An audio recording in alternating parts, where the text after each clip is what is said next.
정보 윤리와 저작권 인용.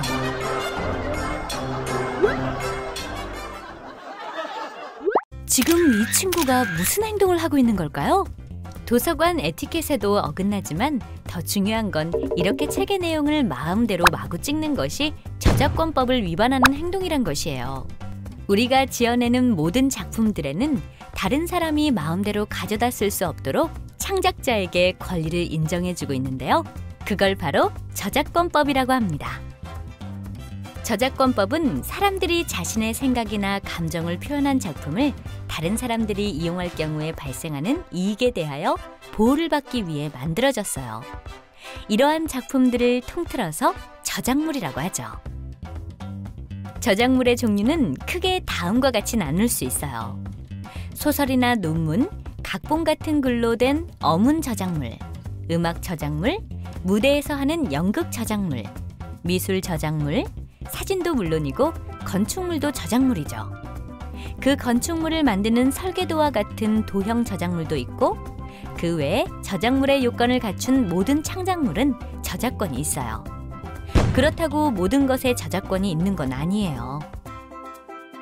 헌법이나 그와 관련된 다양한 규칙 또는 법원의 판결, 사실을 전달하는 시사 보도 등에는 저작권이 적용되지 않습니다. 그럼 저작권은 어떻게 해야 받을 수 있는지 궁금하죠? 저작권은 자신의 창작의 결과로 만들어진 작품들이 만들어진 바로 그때부터 특별한 절차나 등록이 없이도 발생한답니다. 우리도 모르는 사이에 저작권을 침해하는 일들이 많이 있어요. 함께 살펴볼까요? 만화책을 카메라로 찍어서 인터넷에 올린 적이 있나요? 다른 사람의 음악을 함부로 다운받은 적이 있나요? 숙제를 할 때 다른 사람이 쓴 글을 베껴 쓴 적은 없나요? 이 모든 것들이 저작권을 침해하는 일이랍니다. 어때요?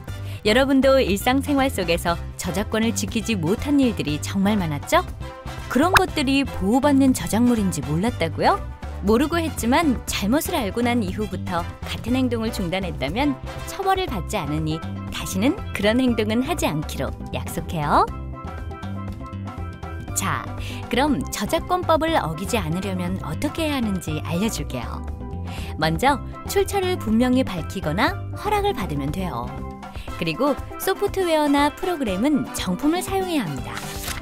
참고한 자료의 출처를 밝히는 방법에는 여러 가지가 있지만 간단하게 저자, 제목, 출판사, 출판 연도, 이용한 부분의 쪽수를 표시하는 형식이 가장 기본적인 방법이죠. 좀 더 자세하게 살펴볼까요? 참고 문헌이란 여러분이 과제를 해결하고자 할 때 실제로 참고한 자료나 덜 읽어볼 만한 자료가 담긴 자료를 모두 포함합니다. 참고 문헌을 배열할 때는 국내 자료, 영문 자료 순으로 기록하되 저자 이름을 가나다 순으로 배열해야 하고 영문 자료는 알파벳 순으로 정리하면 되겠죠? 참고 문헌의 저자, 서명 등을 기록하는 양식은 정확하고 올바른 정보 교류를 하기 위해 통일하여 사용하고 있어요. 자, 그럼 다양한 방식 중 APA 매뉴얼에 따라 참고 문헌을 작성한 예를 살펴보세요. 자, 이렇게 출처를 분명히 밝히고 정품을 쓰면 저작권을 침해하는 일이 없겠죠? 그러니까 정보를 사용하는 데에도 에티켓이 필요합니다. 자, 그럼 어떻게 저작권 에티켓을 지켜야 하는지 함께 살펴볼까요? 여러분도 미니 홈피나 블로그의 주인이죠? 그런데 거기에 주인이 있는 음악을 허락 없이 배경음악으로 넣으면 안 돼요.